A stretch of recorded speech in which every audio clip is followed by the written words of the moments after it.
Hello and welcome students. Hope that all of you are well. आप लोग सब अच्छे होंगे, सेफ हैं, घर पे हैं।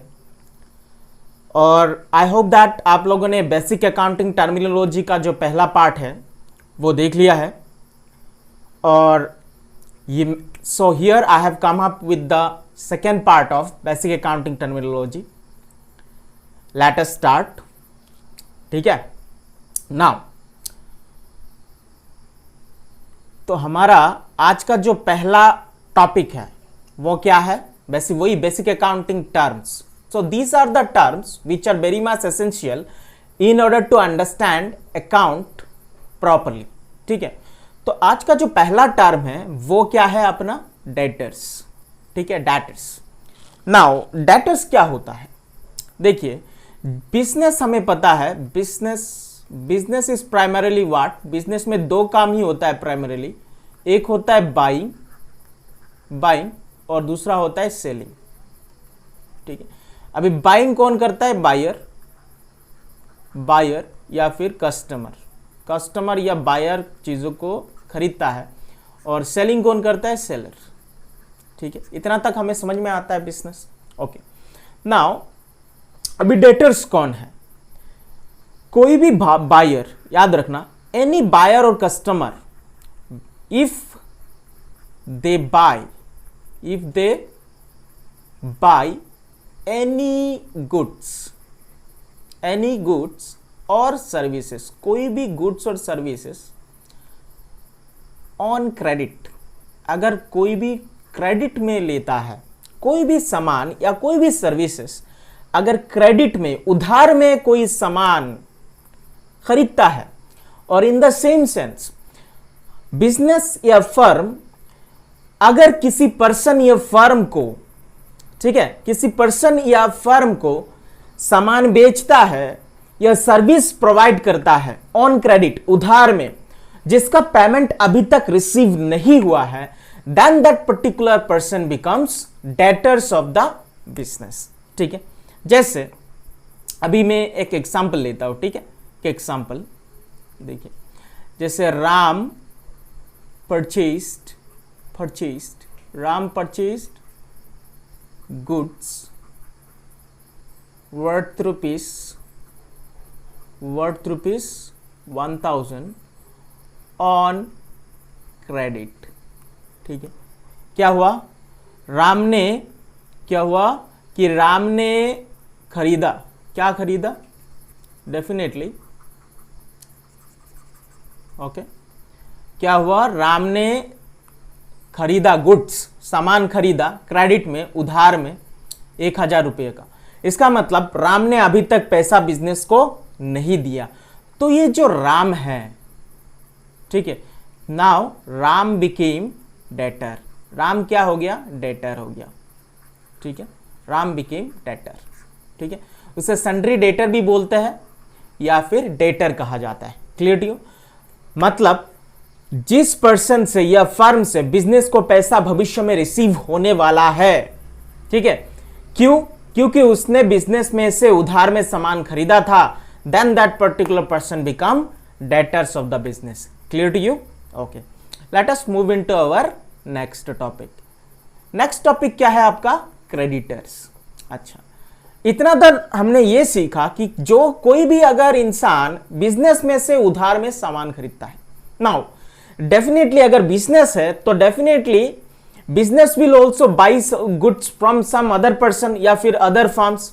तो whenever business buys anything, buys और परचेसेस और रिसीव्स सर्विसेस ऑन क्रेडिट, और जिसका पेमेंट बिजनेस ने अभी तक नहीं चुकाया है, ठीक है, then that particular person becomes creditors of the business. Let us take one example.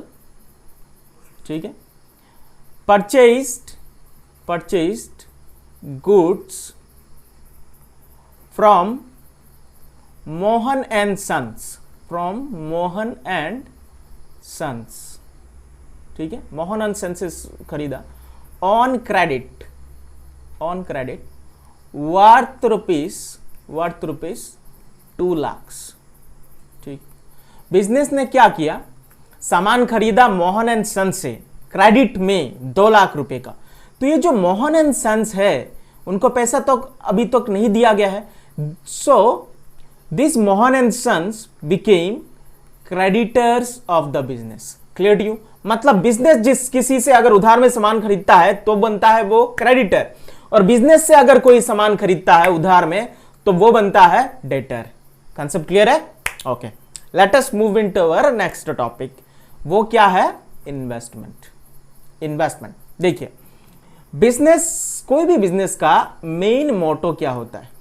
Business का मेन मोटिव, 2 मोटिव होता है। एक होता है profit earning, profit, main motive तो वही है, प्रॉफिट अर्निंग, ठीक है। और प्रॉफिट अर्न करने के बाद और दूसरा मोटिव होता है एक्सपांशन।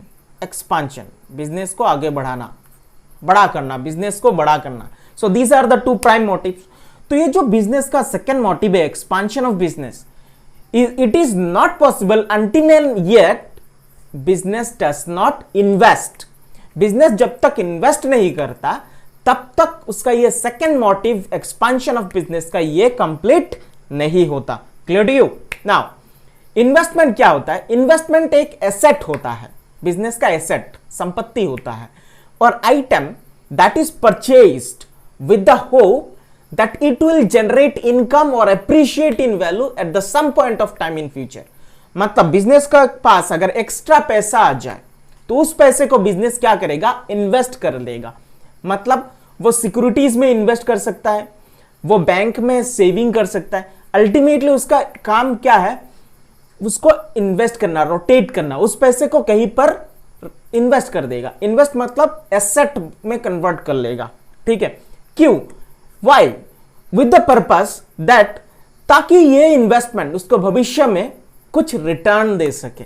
क्लियर? भविष्य में रिटर्न दे सके या फिर भविष्य में वो पैसा बढ़ जाए। ओके, तो इन्वेस्टमेंट बिजनेस का एक एक्सपांशन का एक मेथड होता है। It's a way of expansion, ठीक है। इन्वेस्टमेंट क्यों किया जाता है? ताकि वो पैसा ब्लॉक ना होके भविष्य में अपने आप को इंक्रीज कर ले, ठीक है। जैसे एक नॉर्मल पर्सन, एक नॉर्मल बंदा सेविंग्स करता है, कहां करता है? बैंक में करता है, LIC में करता है। Why saving? ताकि जो पैसा आज आपके पास है भविष्य में वो इंक्रीज हो जाए। बिजनेस का भी सेम मोटिव है। जो पैसा, एक्स्ट्रा पैसा वो बिजनेस में इन्वेस्ट नहीं करके वो एक्सपांड होने के लिए कहीं अलग अलग फील्ड में भी इन्वेस्ट करता है। सिक्योरिटीज खरीद लेता है, गवर्नमेंट सिक्योरिटीज, या फिर शेयर मार्केट में इन्वेस्ट करता है ताकि वो पैसा बढ़ जाए भविष्य में। तो it's an asset of the business. तो इन्वेस्टमेंट समझ में आएगा? इन्वेस्टमेंट क्या होता है? भविष्य में अपने आप को बढ़ा लेता है, ठीक है, उससे इनकम जनरेट होता है। Clear to you?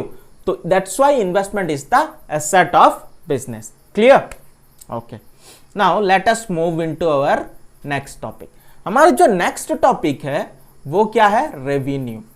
रेवेन्यू मतलब इस तरीके का इनकम विच इज रेकरिंग या फिर regular in nature from any source of the business. Business का वो इनकम जो रेगुलर है, किसी भी सोर्स से आए। If it is regular in nature then it is revenue of the business. Clear? जैसे एग्जांपल अगर हम लेके चले, जैसे income from sale of goods, income from sale of goods, सामान बेचा, उसमें से प्रॉफिट हुई, ठीक है। तो ये क्या? बिजनेस का रेवेन्यू है, because it is recurring in nature. जैसे कमीशन रिसीव्ड, किसी दूसरे का सामान बेचा और उसके बदले में उसको कमीशन मिल गया, ठीक है। क्लियर? बिजनेस का कुछ बिल्डिंग्स एक्स्ट्रा है, उसको रेंट में चढ़ा दिया तो rent received. Clear? As it is regular in nature that's why it is revenue. Business ने इन्वेस्टमेंट करके रखा हुआ था, ठीक है, शेयर्स में, किसी बैंक में, ठीक है, इन्वेस्टमेंट करके रखा हुआ था, उसका रिटर्न मिल रहा है, हमेशा मिलता रहेगा, हमेशा मिलता है, हर हफ्ता नहीं, हर मंथ मिलता है, that's why interest received. Clear? ये भी क्या है? Received etcetera. All this are revenue of the business. तो वो इनकम जो रेगुलर है बिजनेस का, किसी भी सोर्स से हो, वो रेवेन्यू होता है। क्लियर? नेक्स्ट टॉपिक अपना क्या है? एक्सपेंसेस। तो बिजनेस में देखिए, बिजनेस अगर एक एग्जांपल लेके चलते हैं, let us take one example. Example क्या, जैसे एक आइसक्रीम पार्लर, आइसक्रीम का बिजनेस, आइसक्रीम, ठीक है, आइसक्रीम का बिजनेस है, बिजनेस, ठीक है। अभी आइसक्रीम बिजनेस दो तरीके से चल सकता है, या तो खुद प्रोड्यूस करेंगे, खुद बनाएंगे, या फिर किसी दूसरे से खरीद लेंगे, will buy from some other, ये दो तरीके से हो सकता है, ठीक है, आइसक्रीम का बिजनेस। तो ये बिजनेस आइसक्रीम का करने के लिए, आइसक्रीम बनाने के लिए जो खर्चा या फिर आइसक्रीम बेचने के लिए जो खर्चा आता है, that is expenses of the business. Clear to you? वो चीजें जो that what we can say that, आप कोई भी बिजनेस ले लो, ठीक है, आइसक्रीम का बिजनेस है, गारमेंट शॉप है, हो गया आपका, इलेक्ट्रिकल शॉप हो गया, ऑटोमोबाइल इंडस्ट्रीज हो गया, ठीक है, उस प्रोडक्ट या उस गुड्स को बेचने के लिए या फिर उस गुड्स को बनाने के लिए जो खर्चा आता है, कॉस्ट आता है, वही होता है एक्सपेंसेस। क्लियर? जैसे आइसक्रीम बनाने में खर्चा क्या आएगा, रॉ मटेरियल्स चाहिए, डेफिनेटली आइसक्रीम बनाने में क्या चाहिए, आइसक्रीम बनाने में आपका क्या चाहिए, रॉ मटेरियल्स, रॉ मटेरियल्स चाहिए होगा। आइसक्रीम का रॉ मटेरियल्स क्या होगा, दूध, शक्कर, चीनी, पानी, है कि नहीं, बहुत सारे फ्लेवर्स, वनीला एंड ऑल। उसके बाद क्या चाहिए, लेबर चाहिए जो बनाएगा, मशीन चाहिए, पैसा चाहिए, ठीक है। ये सब जो बनाने में खर्चा आया, इन सबको एक साथ एक्सपेंसेस कहा जाएगा। Clear to you? तो बिजनेस में कोई भी चीज बनाने के लिए या बेचने के लिए जो खर्चा आता है, वही बिजनेस का एक्सपेंसेस है। Clear to you? Okay, so we are moving into our next topic which is profit. Profit, ठीक है। अच्छा, समझ लीजिए कि आपका एक लाइब्रेरी है, you have a library, library, ठीक। आपने एक पेन, मैं एक पेन का एग्जांपल देता हूँ, जो मोटा मोटी पेन या पेंसिल लग रहा है, मोटा मोटी एक पेन पकड़ ली, ठीक। उसका कॉस्ट प्राइस, पेन को आपने खरीदा था 3 रुपये, 3 रुपीज़, ठीक है, और उसी पेन को आपने बेचा 5 रुपीज़, 5 रुपये, ठीक है, बेचा, ओके, 5 रुपये में बेच दिया। बट इस पेन को आपने खरीदा 3 रुपये में, क्लियर, लेकिन इस पेन को लाते वक्त कैरिंग कॉस्ट है, आपका लेबर चार्ज है, सब मिला के आपका जो खर्चा आएगा, उस एक्सपेंसेस को अल्टीमेटली प्रॉफिट क्या होता है, it is the value remaining after payment of expenses from the income generated.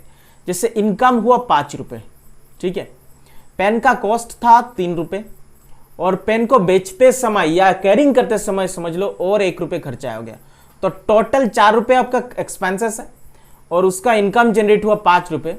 इसको अगर हम घटा दें तो अपना 1 रुपये का क्या आता है, प्रॉफिट आता है, ठीक है।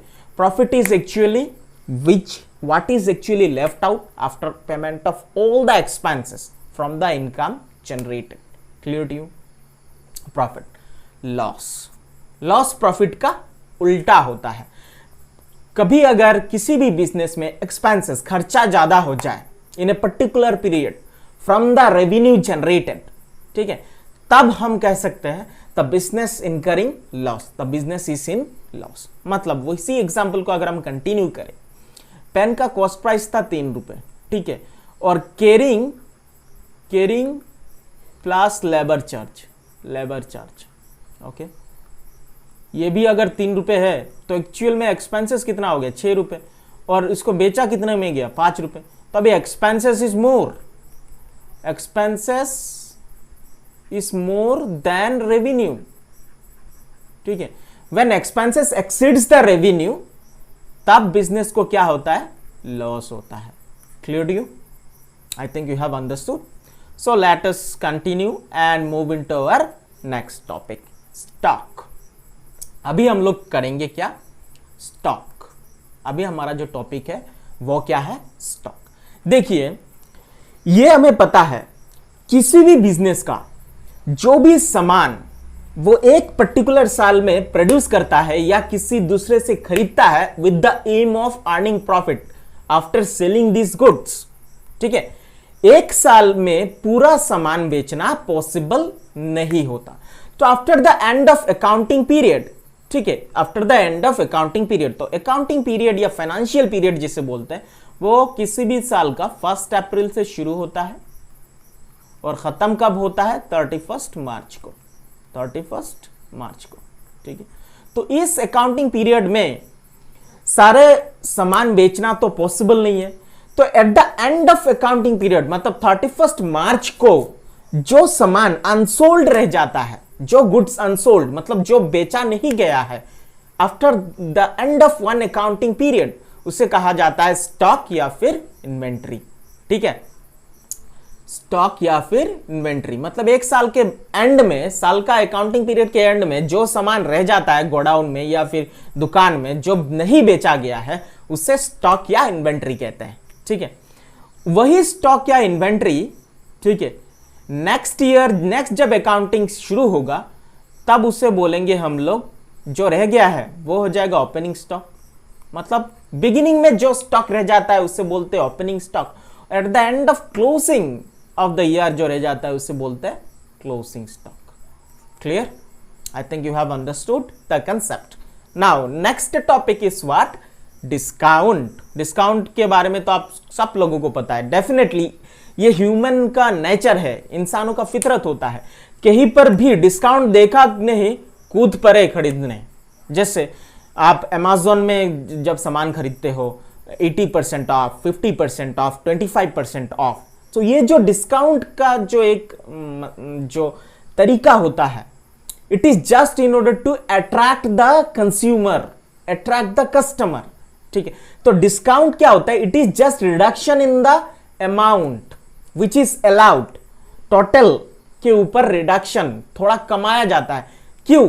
ताकि एनकरेज कर सके मोर एंड मोर परचेज, लोग ज्यादा से ज्यादा खरीदे, और to have on time payment, और तभी का तभी पेमेंट कर दे, इस रेफर टू एज डिस्काउंट, ठीक है। जैसे एक समझ लीजिए shirt, we are taking one example of shirt जिसका दाम है 1000 रुपीज और लिखा है 25% ऑफ। इसका मतलब क्या? 25% का ऑफ, रिडक्शन हो रहा है, तो 25% का डिस्काउंट या रिबेट दिया जा रहा है, ठीक है। 25% का डिस्काउंट या फिर रिबेट दिया जा रहा है। ये जो 25% ऑफ है उसी को कहा जाता है डिस्काउंट। ये क्यों दिया जा रहा है? ताकि लोग इसे देखें और अट्रैक्ट हो जाए और ज्यादा से ज्यादा खरीदी करें, है कि नहीं। तो डिस्काउंट वो होता है जो एक्चुअल अमाउंट से कम करके दिया जाता है। जैसे 1000 हो था उसका एमआरपी, 1000 था एमआरपी, 25% ऑफ कर दिया, मतलब कितना? 25% कितना होगा? 250 रुपए, इसंट इट? 250 रुपए कम हो गया, तो अभी एक्चुअल सेलिंग प्राइस कितना आएगा? 750। मतलब 1000 का चीज है आपको 750 में मिल रहा है, तो definitely people will get attracted and they will buy more and more of this shirt. Clear to you? तो ये जो 250 रुपए क्यों दिया गया है? ताकि लोग इस शर्ट को ज्यादा से ज्यादा खरीदे, और इसी 250 रुपए को कहा जाता है डिस्काउंट, ठीक है। अभी डिस्काउंट का 2 टाइप होता है, there are 2 types of discount, याद रखना। एक है आपका ट्रेड डिस्काउंट, ओके, एक होता है ट्रेड डिस्काउंट, ट्रेड डिस्काउंट, और दूसरा होता है कैश डिस्काउंट, कैश डिस्काउंट, ठीक है। नाउ ये ट्रेड डिस्काउंट क्या होता है? It is the amount of discount which is available और which is given if the number of items is purchased in bulk. मतलब बहुत ज्यादा सामान अगर एक साथ खरीदा जाता है तो जो डिस्काउंट दिया जाता है उसे बोलते हैं ट्रेड डिस्काउंट, ठीक है। और अगर एक पीस खरीद रहे हो, 2 पीस खरीद रहे हो, ठीक है, तब ये जो 25% ऑफ वाला जो किस्सा था वो है कैश डिस्काउंट, ताकि ऑन टाइम पेमेंट, कैश में पेमेंट कर दे तो उसका 25% ऑफ देने से भी कोई लॉस नहीं है। Clear to you? Okay, now we are moving into our next topic. देखिए क्या है? कॉस्ट। देखिए हम लोगों ने जो एक्सपेंसेस पढ़ा था, ठीक है, एक्सपेंसेस, एक्सपेंस का ही एक पार्ट होता है कॉस्ट, ठीक है, एक्सपेंस का ही एक पार्ट होता है कॉस्ट। किसी भी सामान को, ठीक है, किसी भी सामान को प्रोड्यूस करने के लिए जो खर्चा आता है उसका मॉनेटरी वैल्यू वही होता है कॉस्ट, ठीक है। The monetary value that has been spent by a company और a business in order to produce something, ठीक है, कुछ जैसे चिप्स, हम अंकल चिप्स की बात करते हैं, अंकल चिप्स, ठीक है, अंकल चिप्स। अभी अंकल चिप्स बनाने के लिए चाहिए कि हमको पोटैटो चाहिए होगा, ठीक है, और क्या चाहिए होगा, मसाला चाहिए होगा। उसके बाद उसका जो पैकेट के अंदर नाइट्रोजन गैस डाला जाता है, नाइट्रोजन गैस चाहिए होगा, ठीक है, और क्या चाहिए होगा, लेबर चाहिए होगा जो लोग काम करेंगे, और मशीन चाहिए होगा। एक पैकेट बनाने के लिए ये जो खर्चा आया है पूरा प्रोड्यूस करने के लिए, ये हो गया उसका कॉस्ट, ठीक है। बट इसको सेल करने के लिए जैसे एडवर्टाइज करना होता है, ठीक है नहीं, एडवर्टाइजमेंट कॉस्ट, उसका डिस्ट्रीब्यूशन कॉस्ट, ये सब इस कॉस्ट में नहीं आ रहा है। इसको प्रोड्यूस करने के लिए, ठीक है, जितना आपका खर्चा हुआ है that is cost. Clear? Now very important topic, class 9 के बच्चों के लिए उनका जो सिलेबस है उसमें नहीं दिया गया है, still it is very important, debit. बच्चे बड़े ही कॉमर्स के बच्चे जो है पहला टर्म इनको मिलता है कि डेबिट क्या होता है, क्रेडिट क्या होता है, and always they get confused, बहुत कंफ्यूजन होता है कि ये डेबिट होता क्या है आगे, ठीक है, ये क्रेडिट क्या होता है, ठीक है। Debit of an account means the account has received the benefit और वैल्यू। कोई भी अकाउंट अगर कोई बेनिफिट को रिसीव कर रहा है, ठीक है, या सर्टेन वैल्यू को रिसीव कर रहा है, उसे बोलेंगे debit of that account. Clear to you? और किसी भी अकाउंट का लेफ्ट हैंड साइड होता है डेबिट, उसका एब्रिविएशन होता है डीआर से समझाया जाता है डेबिट। जैसे अगर मैं एक अकाउंट ले लूं, ठीक है, इफ आई टेक वन, अगर मैं अकाउंट एक ले लूं, ऐसे होता है आपका अकाउंट, टी शेप का होता है नॉर्मली, ओके, तो लेफ्ट हैंड साइड जो होगा वो डेबिट है, ये वाला साइड को हमेशा डेबिट कहा जाता है। डेबिट का मतलब the account has received the benefit और value. Clear? So we are moving into our last topic which is credit. जैसे डेबिट क्या था, account has received the benefit और value, and credit of an account means the account has rendered the benefit और value. जब account कोई benefit provide करता है, benefit give करता है, देता है, तब वो अकाउंट क्रेडिट कहलाता है। Clear to you? The account has rendered the benefit और वैल्यू। और किसी भी अकाउंट का राइट हैंड साइड को हम क्रेडिट कहते हैं, उसका एब्रिविएशन होता है CR, ठीक है। राइट हैंड साइड को कहा जाता है, राइट हैंड साइड, ये अकाउंट हो गया आपका टी शेप का, ऐसे रहता है, ओके। लेफ्ट हैंड साइड हो गया डेबिट, और राइट हैंड साइड को कहा जाता है credit. Clear? So that much for today, आज के लिए इतना ही। होप आप लोगों को समझ में आया होगा। अगर किसी को समझ में नहीं आया है, वीडियो को रिवाइंड कीजिए, फिर से देखिए, और फिर भी अगर कंफ्यूजन आ रहा है तो कमेंट बॉक्स में है आपका, आप लोग कमेंट कीजिए, definitely I will reply you. और मेरे साथ बने रहिए तो आपका पूरा कोर्स कंप्लीट हो जाएगा, ठीक है। And that much for today, be safe, bye bye.